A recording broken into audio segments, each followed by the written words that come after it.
The last win Notre Dame tallied over USC inside LA Memorial Coliseum came back in 2012. Of course, that capped an undefeated regular season and allowed the Fighting Irish to play in the national championship game. 6 years later, the Fighting Irish are back in Southern California with just as much on the line.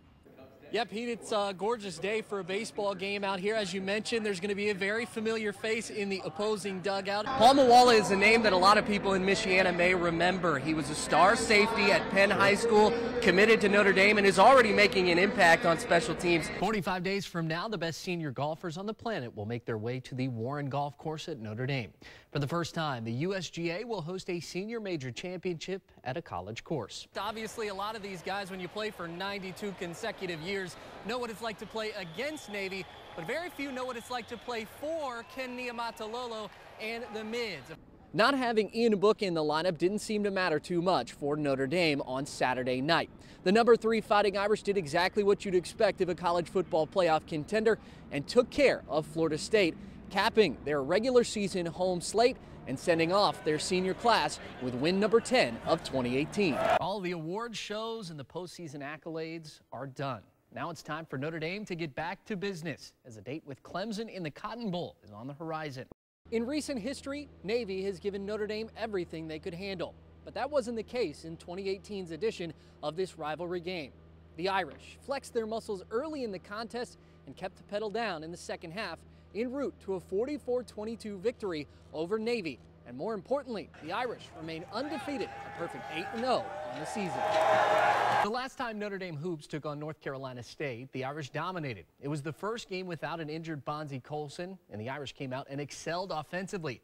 Since then, however, Notre Dame is 1-6 and desperate to find some of that magic that they had in their first meeting with the Wolfpack. 2 weeks ago at the Indiana High School Wrestling Regionals, while the 145-pound championship was being contested, many of the eyes in the arena were instead focused on the third-place match. That's where Warsaw's Jacob Bass was competing. And the opponent Bass faced on the wrestling match was nothing compared to the challenges he's already overcome. WSBT 22's Adam Derengowski has his story. There are people every year that step out in that arena and the venue's big, the crowd's big, and they're in awe of the situation and they don't wrestle well. I can't for the life of me imagine Jacob being fazed by it. It wasn't the crowd or the moment that had Jacob Bass's attention. He was locked in on his opponent and also his closest ally on the mat.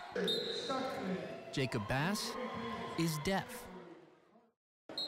During every match, the sophomore is joined on the mat by a translator who signs the coach's instructions as he wrestles. There's no way for them to yell loud enough, but it's nice when the interpreter runs around and around. They'll slap the floor and I can feel it, and it's easy for me to understand. When I first started wrestling, that was the hardest part. Now I've got an interpreter during practice. I know what the coach means. I can understand, and it's easier. It's been a learning experience for me, but it's been fun to be able to watch his growth. You know, we've tried this year to kind of keep him under the radar, keep him a little hidden gem of sorts, but I think it's going to be hard to do that for too much longer. In his first year with the Warsaw program, Jacob has made things look pretty easy. He finished in third at that regional match at Penn, advancing to the semi-state, where after winning his first match, he fell to the top overall seed at 145 pounds. When you started wrestling, did you think you'd be as successful as you have been? I thought I'd be here. I know I still need to keep watching like practices and games on TV and get tips so that I can improve, though. Jacob has been steadfast on succeeding on the mat no matter the challenges. That deep sense of resolve is something he was forced to develop at a very young age. Jacob was born in Ghana, West Africa, as a slave.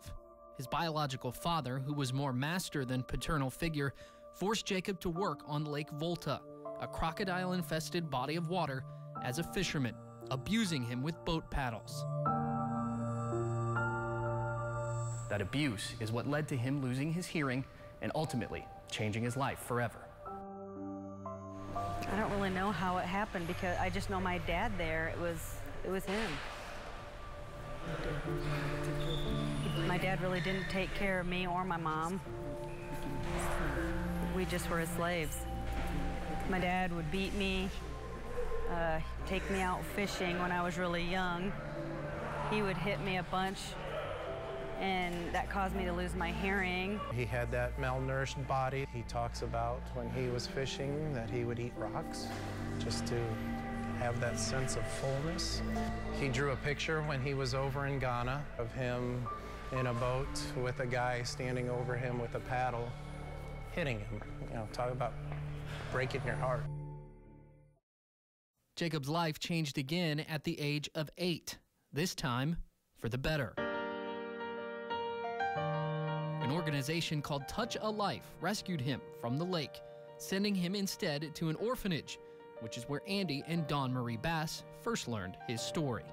We were introduced through a video of an orphanage in Ghana that this is Deaf Jacob. My wife's an audiologist. She's a doctor of audiologists in Syracuse. And when we heard that Deaf Jacob was 10 years old, we pursued the adoption. Felt like, wow, really? I've never seen America before. I'm really grateful they didn't leave me in Africa forever, you know, that I would have been a slave my whole life. The boy known as Deaf Jacob in Ghana became Jacob Bass on February 2nd, 2009. Since then, Jacob's mom, the audiologist, gave him the best cochlear implants money could buy. The family helped him learn sign language, and his dad, a middle school coach, introduced him to the sport of wrestling. He took to it right away because he did extremely well at the middle school level, and he's doing extremely well here at the high school level too. So to think about where he came from physically and academically and emotionally, the kid is doing extremely well. And yes, I look at that and I'm just like, keep going. What do you hope to accomplish in the sport of wrestling? Oh, I'd love to be a champ, for sure.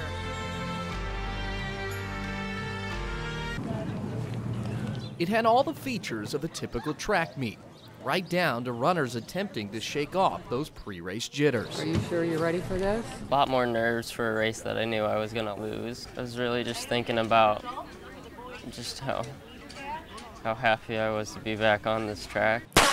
Last place isn't a spot any runner wants to be, but for Penn Junior Tyler Davis, it was as good as gold. I don't care how slow I take this, I'm gonna take it in. And that's what I did. At the finish line, it was like things are gonna get back to normal.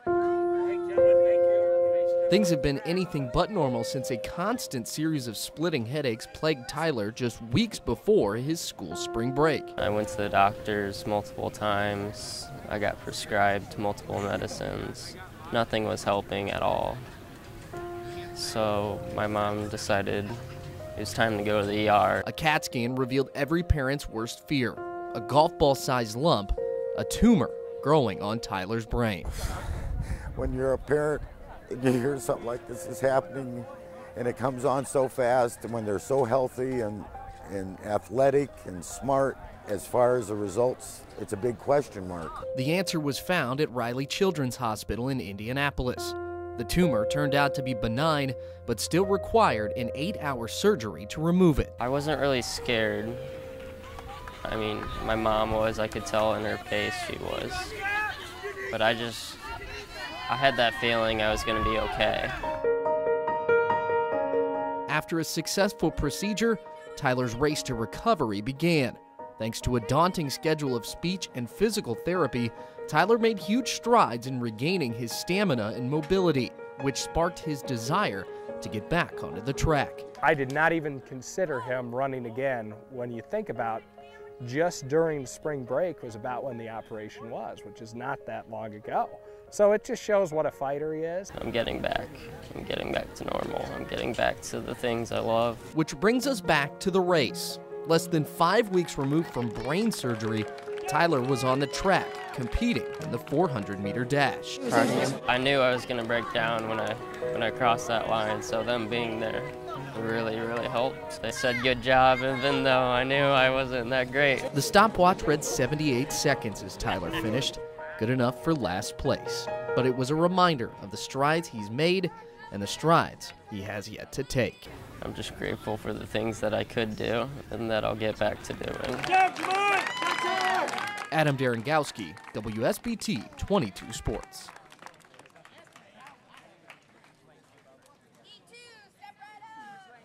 Hey, gentlemen, thank you. You may step off the track. Keep working, guys. Let's go. Keep moving. A quick glance at the wrestling room at Penn High School, and you may not even notice. There's sometimes that we forget Forget what makes Evan Light an inspiration to his teammates and his success so unbelievable. My mom would take some foam and some duct tape and just tape my legs up, to kind of protect it. At 10 months old, Evan was in an accident in his native India that killed his birth mother and led to the amputation of both of his feet just above the ankle. Several months after that, Evan was adopted and brought to Indiana, where he eventually found his place on the mat. Was there a moment that you really got hooked on wrestling? I would say when I got my first wrestling shoes, to know that I could just be like everyone else, where I had my own wrestling shoes and I could actually compete in the sport. Those shoes were made by fellow double amputee and Division II national champion Nick Ackerman, who designed them specifically for Evan to succeed on the mat. Most people would say it's a disadvantage without having feet, and I see, it's an advantage because, my upper body's pretty strong, and I describe myself as really scrappy. I got to fight for everything, and that's, without my feet, I feel like I just have to go after it, attack, and, just have some fun out there. there's sometimes that we forget, he has no feet. We need to sit back because he doesn't let us think that he doesn't. He's got the mindset that it doesn't matter who steps on the mat, he's going to go 110%. The right shoes and the right attitude have had Evan standing atop the podium more often than not. I don't really feel like anyone's that much stronger at my weight class, but also it's just being positive about it. Like, we can choose to be negative about it and, kind of wish, I wish I had feet and stuff like that, but if you're just positive, like, all the time, with practice being tough, matches being tough, you're going to perform a lot better. And perform he has. The Penn Junior has been wrestling at 113 pounds for the Kingsmen, earning a trip to the state regionals and a spot on the All-NIC honorable mention team. He's right there, the best of the 113s. I mean, it's going to be exciting if he can put a good tournament together.